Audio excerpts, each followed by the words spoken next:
Programa Propósito de Vida, com Pastor Rosival Molina. Olá, bom dia. É uma alegria ter você nesta manhã conosco, participando do nosso programa Propósito de Vida. E hoje temos uma programação muito interessante. Na primeira parte, uma mensagem que vai esclarecer tudo sobre as características de um cristão genuíno. Na segunda parte, com o nosso novo quadro, O Cristão e a Profissão, teremos mais um curso e todas as suas características, todas as suas perspectivas para você que pretende ingressar, escolher uma profissão. E ao final estaremos orando por você e por toda a sua família. Fique conosco, convide mais alguém, assista essa programação. O nome do Senhor será glorificado e Ele vai falar com você nesta manhã.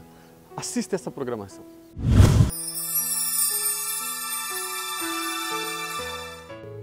Indo no caminho, aconteceu que, chegando perto de Damasco, subitamente o cercou um resplendor de luz do céu.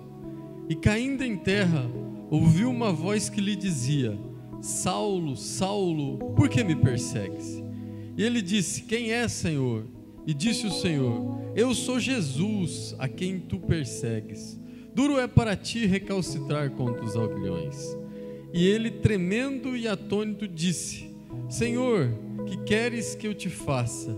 E disse-lhe o Senhor: Levanta-te e entra na cidade, e lá te será dito o que te convém fazer. E os varões que iam com ele pararam espantados, ouvindo a voz, mas não vendo a ninguém.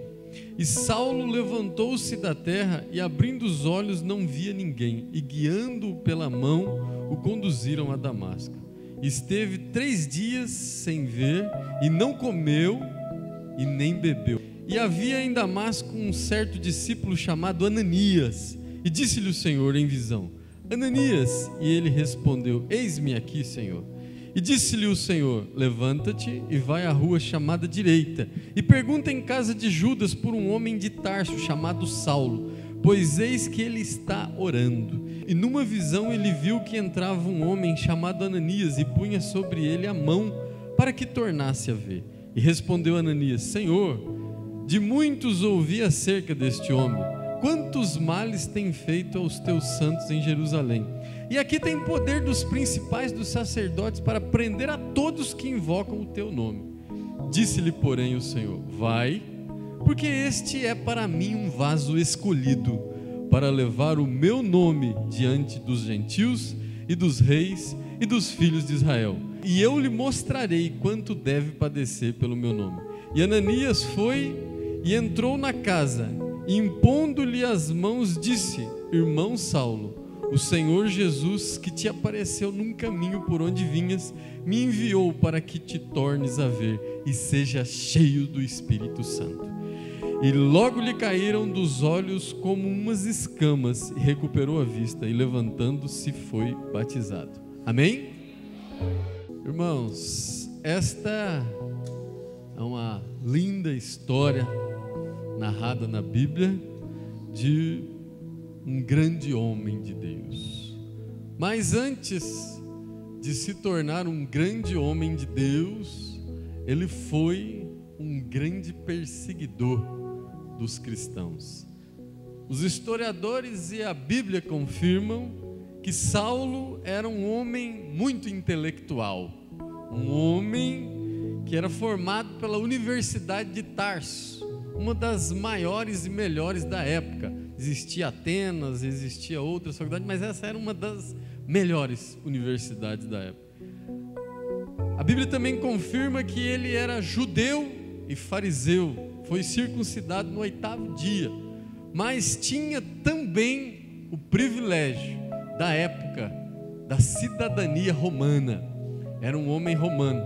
Tinha tanta autoridade que numa determinada ocasião, quando eles estavam apedrejando a Estevão, o primeiro mártir do cristianismo, os judeus jogavam as suas túnicas nos pés de Saulo, em sinal de sua autoridade. Mas um dia as coisas foram diferentes na vida de Saulo. Um dia ele resolveu, como diz aqui o livro de Atos, no capítulo de número 9, ele pegou algumas cartas para ir até a cidade de Damasco, prender mulheres, homens, todos aqueles que anunciavam ao Cristo, todos aqueles que anunciavam Jesus como Cristo, como o Rei. E ele pegou algumas cartas, mas no caminho até Damasco, na trajetória, aconteceu algo diferente. Não foi uma viagem igual às outras, não foi uma viagem igual às demais. No meio do caminho, a Bíblia registra que de repente surge um clarão no céu, surge uma grande luz e o derruba do seu cavalo. E a Bíblia diz que então vem uma voz dizendo: Saulo, Saulo, por que me persegues? E a Bíblia diz então que ele questiona e responde: Senhor, quem que tu és? O que queres que eu te faça? E a Bíblia diz: eu sou Jesus, aquele quem tu persegues. A Bíblia diz então que ele, meio atônico, meio temeroso, consegue se levantar, mas percebe que está cego, percebe que ficou cego. Os seus soldados, os seus companheiros, então o levam, o conduzem até a cidade pelos braços, o colocam numa rua chamada Rua Direita, e ele então fica ali numa casa, num lugar, por 3 dias e 3 noites. A Bíblia ainda registra que o Senhor aparece a um discípulo, um qualquer discípulo, chamado Ananias, e dá uma ordem a esse discípulo: Ananias, vai até a rua chamada Direita, impõe as mãos sobre os olhos de um homem. A Bíblia diz que Ananias retruca e diz: Senhor, mas esse daí tem poder e autoridade para perseguir, tem carta, o homem tem carta, Senhor, para perseguir todos aqueles que invocam o teu nome.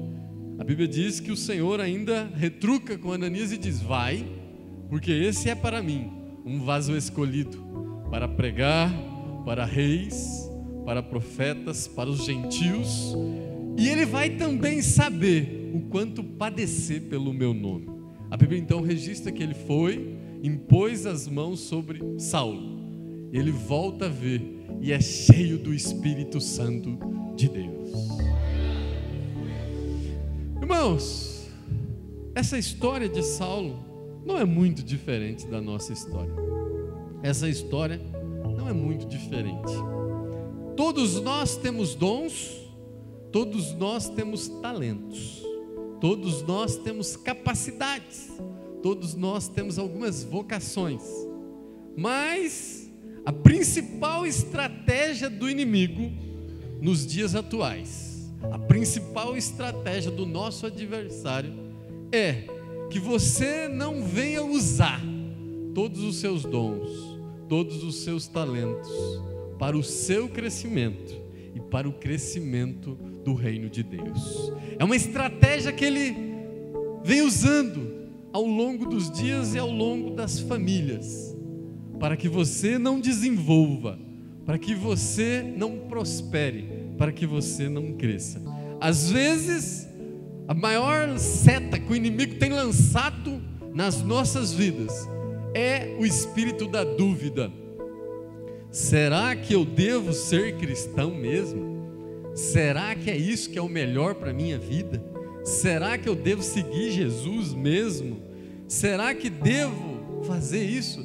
Tudo bem, aí quando você consegue responder essa pergunta,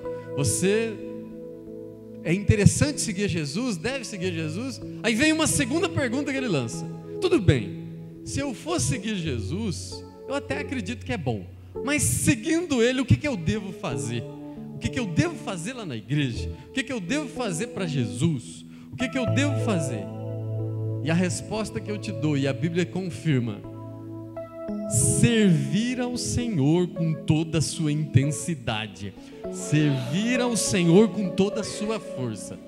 Eu não sei por que você foi chamado e para que você foi chamado, mas uma certeza eu tenho para te dizer hoje: que você foi chamado, você foi, e que você tem talento, você tem. O nome do Senhor vai ser glorificado. A Bíblia diz Glórias a Deus. Glórias a Deus. Glórias a Deus.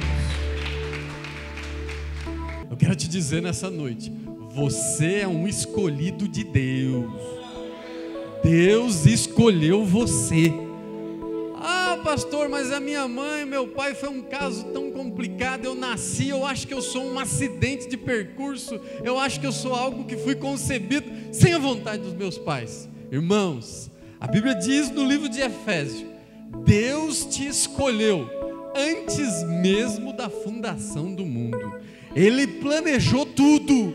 Ele planejou no ano de 1980 vai nascer a Maria, no ano de 1981 vai nascer o João, no ano de 74 vai nascer a Joana. Ele planejou tudo. A palavra escolhido quer dizer estrategicamente posicionado. Deus te escolheu, Ele te projetou para você estar aqui hoje, Ele projetou a sua vida aqui hoje, nessa cidade. Você é um escolhido do Senhor. A Bíblia diz que Ele te escolheu já no ventre da sua mãe. Ele te escolheu, e não só te escolheu, Ele te escolheu para servir a Ele com toda a sua intensidade. Talvez o seu chamado, talvez o seu encontro com Jesus ainda não ficou claro para você.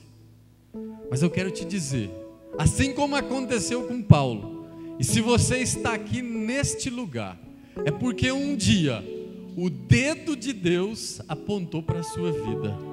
Um dia o dedo de Deus apontou para você. Hoje é o dia que eu vou ter um encontro com ela. Hoje é o dia que eu vou ter um encontro com Ele. Hoje eu vou mostrar para ele e para ela o meu amor. Hoje eu vou mostrar para ele o quanto ele é importante para mim. Foi pago um alto preço pela sua vida, preço de sangue. Foi dado o único filho para que eu e você estivéssemos aqui hoje louvando e adorando ao Senhor. Deus tem uma obra na sua vida. E eu quero te dizer, talvez hoje você saiu e talvez até entrou aqui hoje pensando, eu poderia estar em tantos lugares. Talvez você que está nos assistindo poderia estar em tantos lugares e estou aqui parado ouvindo esta palavra. Mas eu quero te dizer, com Deus você nunca perde. Com Deus você nunca perde. Com Deus você não perde nada.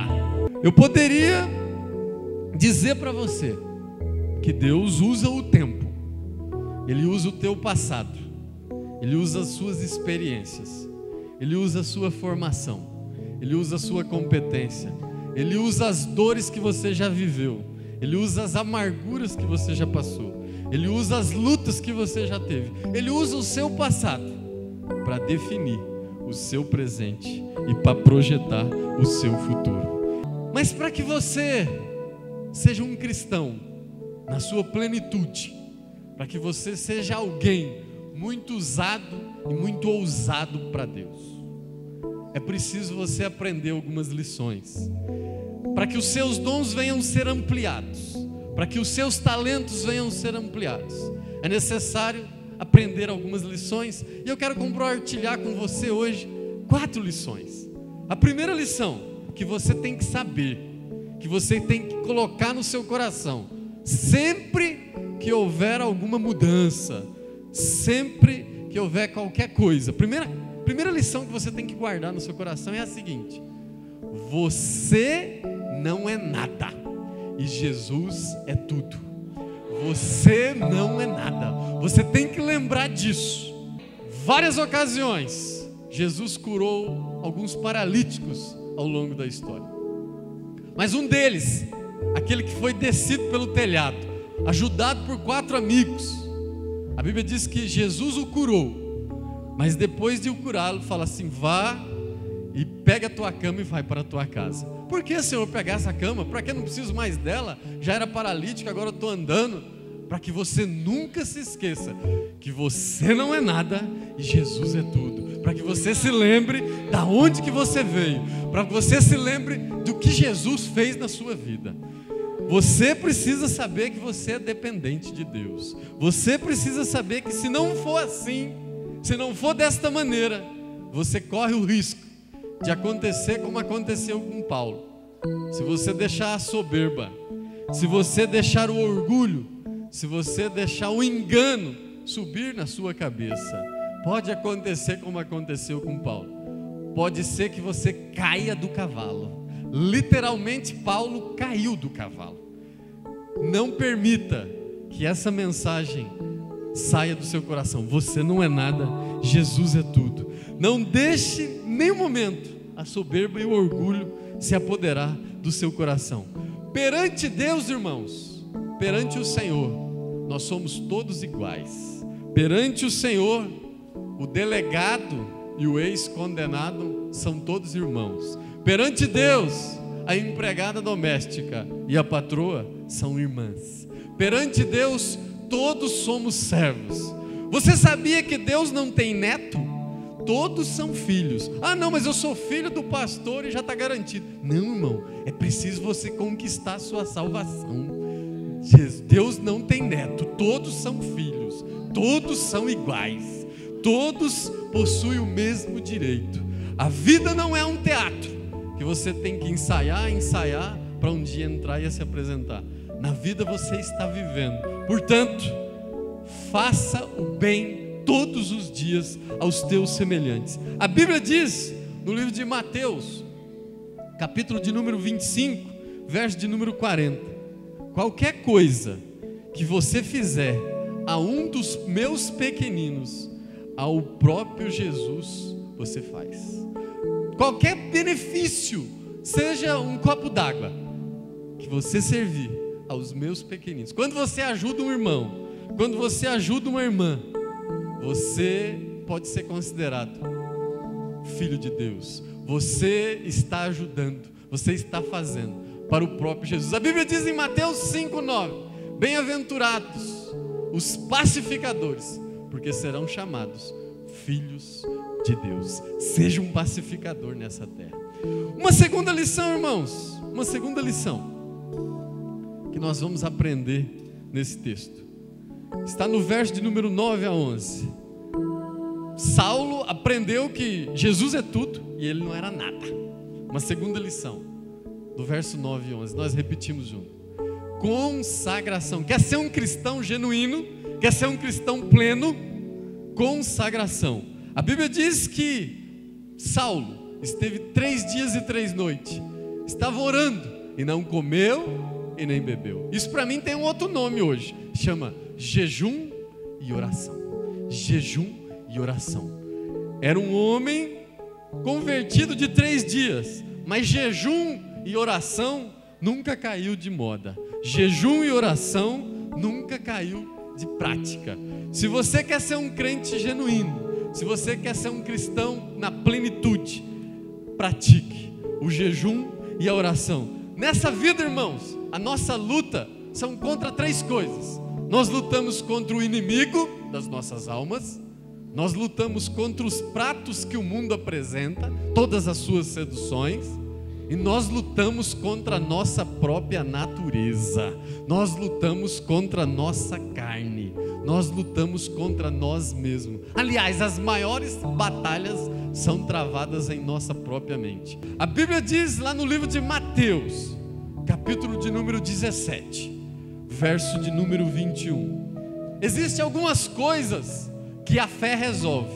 O Senhor Jesus explicando que se você tiver fé do tamanho de um grão de mostarda, você vai dizer para esse monte: saia daqui para acolá, e ele sairá daqui para acolá. Fé do tamanho de um grão de mostarda. Mas um pouco mais adiante, ele continua explicando e diz: mas existem determinadas castas de demônios que só saem através do jejum e da oração. O próprio Jesus nos ensinando.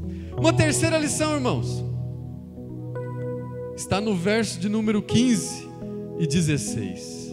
A Bíblia diz: disse porém o Senhor: vai, porque este é para mim um vaso escolhido, para levar o meu nome diante dos gentios e dos reis e dos filhos de Israel. E eu lhe mostrarei quanto deve padecer pelo meu nome. Eu quero te dizer uma coisa: na vida cristã, você vai ser muito honrado. Deus vai te exaltar muito. Deus vai te abençoar muito. Deus vai glorificar o nome dele. Vai ser bênção financeira, vai ser bênção familiar, vai ser bênção espiritual, vai ser bênção intelectual, vai ser bênção social. Deus vai te abençoar muito. Mas a Bíblia diz no verso 16: e eu lhe mostrarei quanto deve padecer pelo meu nome. Eu quero te dizer uma coisa: ser cristão genuíno, ser cristão na sua plenitude, você vai desfrutar de muitas bênçãos. Mas se prepare, irmão, porque você também vai ter lutas. Você vai padecer pelo nome do Senhor. Se prepare. Às vezes vão injuriar o teu nome, a tua conduta, o teu procedimento. Vem aqui, irmão, vamos sentar aqui na roda dos escarnecedores. Vem tomar uma 51, vem tomar uma que desce redondo. Vão injuriar você, vão falar que você é bobo. Olha lá aquela moça, olha lá aquele moço, olha só. Não, olhar não faz mal, olhar não mata ninguém. Vão te injuriar. Você vai saber o quanto padecer pelo nome do Senhor. Você vai perceber que quando você aceita Jesus, quando você assume um compromisso com Ele, você mostrou de que lado você está. E aí imediatamente se levanta uma batalha espiritual, uma batalha no mundo espiritual se forma. Eu quero dizer para você que Deus vai operar um milagre na sua vida. Deus vai operar um milagre na sua vida. Mas você não estará isento das lutas. Com Daniel foi assim. Daniel foi para a cova dos leões, mas Deus o abençoou dentro da cova. Deus enviou um anjo. Assim foi também na fornalha ardente, aquecida 7 vezes mais. Foi lá dentro da fornalha que o milagre aconteceu. Paulo e Silas foram presos, e a Bíblia diz que à meia-noite eles adoravam e glorificavam a Deus.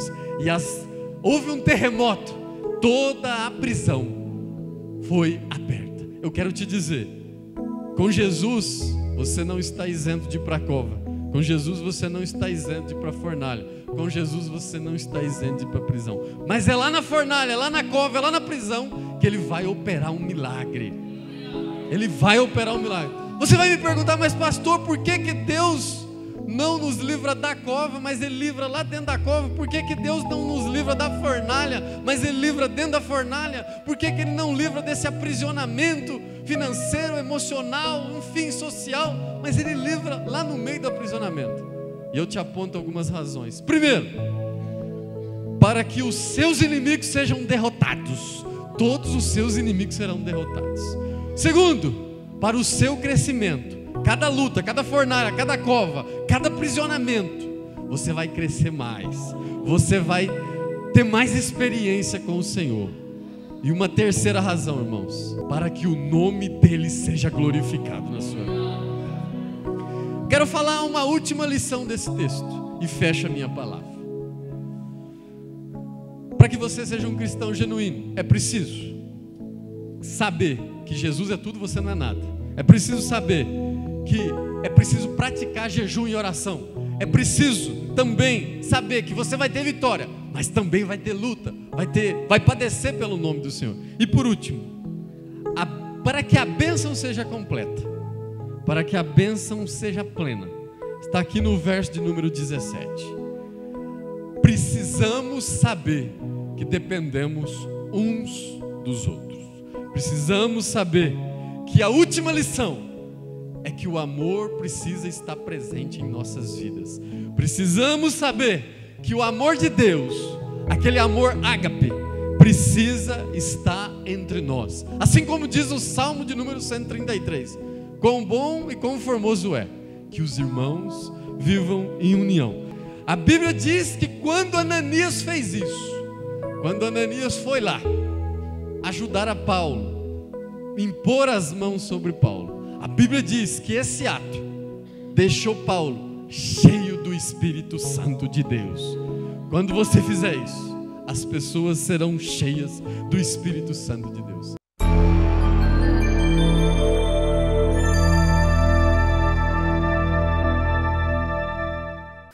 Olá, bom dia. Mais uma vez estamos aqui com o nosso quadro de entrevista, o Cristão e a Profissão. E hoje, com uma personalidade muito interessante, muito simpática, que é a professora Joyce Ribeiro dos Santos, professora e coordenadora do curso de Design de Moda, professora. Eu nunca nem tinha ouvido falar de Design de Moda. O que faz um profissional de Design de Moda? O designer de moda, ele pode atuar aí em diversas áreas, ele pode trabalhar no desenvolvimento de produto, no projeto de coleções, ele pode abrir a sua própria marca, trabalhar com produções de moda, para revistas, jornais. E ele tem um campo bastante amplo, pode trabalhar com modelagem, com a parte de produção, enfim, é uma área bem ampla. Nosso país é um país bem vaidoso, né? O brasileiro é bem vaidoso, muito ligado à moda, extremamente consumista, em especial as brasileiras, né, professor? Quais são as perspectivas de um profissional que forma-se nessa área para atuar tanto na região como no nosso país, nos grandes centros? Quais são as perspectivas de trabalho dele hoje? É um setor que vem crescendo muito no Brasil e na região também. O que eu posso perceber é que cada vez mais aqui na região o mercado vem absorvendo os novos profissionais e eles estão se inserindo no mercado, abrindo novas marcas, trabalhando em confecções da região. Então eu vejo que vem crescendo bastante. O público também está cada vez mais seletivo e ele exige um produto diferenciado, exclusivo, e isso abre aí as portas para esse profissional. Esse profissional, professor, ele é mais a ciência ou o talento? Esse profissional ele vai da técnica à criatividade, né? Eu sempre falo para os meus alunos, né, que ser designer, você não trabalha só com intuição, você trabalha aí com um método de projeto, porque você tem que estudar o mercado, analisar o mercado, para que um produto ele possa ser inserido nesse mercado e dar certo. Não é só vem uma ideia na cabeça, é pegar essa criatividade e trabalhar... Fazer uma pesquisa de mercado? Exatamente. E trabalhar dentro de um projeto de design. Bom, pelo que a senhora colocou, podemos trabalhar com a própria marca, pode trabalhar com projeto. Quais as perspectivas de renda salarial como empresário de um profissional dessa área? Até onde ele pode chegar, a partir de quanto ele pode desfrutar daquele que é formado nessa área? Eu acho assim, é um profissional que ele está começando, ele começa aí em torno de R$ 1.200, R$ 1.500 um salário se ele for trabalhar dentro de uma confecção. Ele também pode trabalhar com freelancer, vendendo os seus trabalhos, aí ele consegue ganhar um pouco mais. O profissional que abre a sua marca, ele também consegue uma renda maior inicial, mas tem aí uma série de investimentos. Quando esse profissional ele consegue ter nome no mercado, aí sim ele consegue se consolidar e consegue um salário aí bem atraente. Vale a pena esse curso, professor? Vale a pena, eu sou suspeita para falar, vale a pena. Muito obrigado por todas as suas contribuições e até sábado que vem com o nosso quadro Cristão e a Profissão. Muito obrigado.